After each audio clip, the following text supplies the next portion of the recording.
Yes start. महोदय, हमारे यहाँ अशांति क्यों होती रहती है?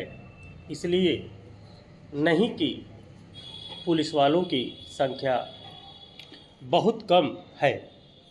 अशांति इसलिए होती रहती है कि समाज में ऊंच नीच है और लोग अनुभव करते हैं कि उन्हें न्याय नहीं मिल रहा है।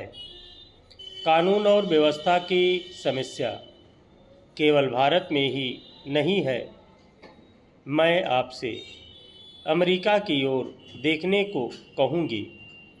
मैं कहूँगी कि आप अन्य अनेक विकसित देशों की ओर निगाह डालें, जहाँ ना पैसे की कमी है, ना रोजगार की, ना दुनिया के सुख साधनों की। मैं आपको विश्वास दिला सकती हूँ कि एक अकेली स्त्री जितने सुरक्षित भाव से कोलकाता या दिल्ली की सड़कों से गुजर जाती है, उतनी उन देशों के अनेक शहरों से नहीं गुजर सकती। गुजरात को क्या सहायता दी गई? क्या आपने इसके आंकड़े देखने का कष्ट किया है?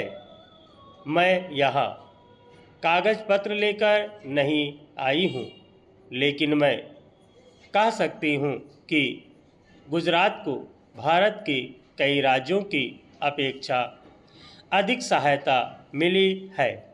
आपने एक या दो विशेष परियोजनाओं की चर्चा की है।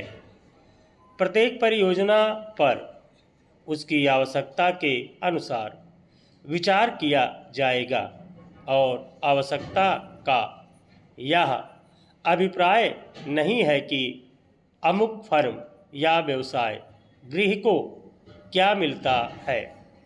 आवश्यकता का आशय यह है कि उससे देश को अपने पांवों पर खड़े होने में सहायता मिलती है या नहीं।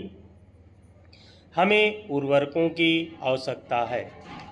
हम उन्हें प्राप्त करने के लिए सभी संभव उपाय कर रहे हैं, लेकिन हम विदेशी कंपनियों के हाथ बिक कर उर्वरक नहीं पाना चाहते और जब तक मैं सत्तारूढ़ हूँ, मैं ऐसा नहीं होने दूंगी, चाहे कैसा भी दबाव क्यों ना पड़े।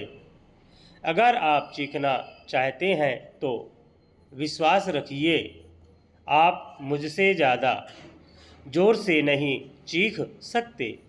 इसका मुझे आपसे कहीं ज़्यादा अनुभव है।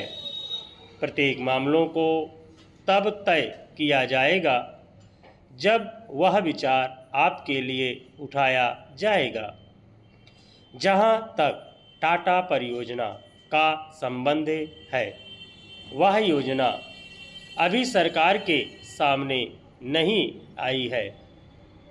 यदि वह आएगी तो उस पर वैसी अन्य योजनाओं की तरह समुचित विचार किया जाएगा। अतीत में हमने कई बातों पर जल्दबाजी से काम लिया और आज हम उसका फल भुगत रहे हैं। आप महानुभावों को इस पर लिखी गई अनेक पुस्तकों के नाम बता सकती हूँ, जिनके लेखक ना तो भारतीय हैं और ना ही आदर्शवादी।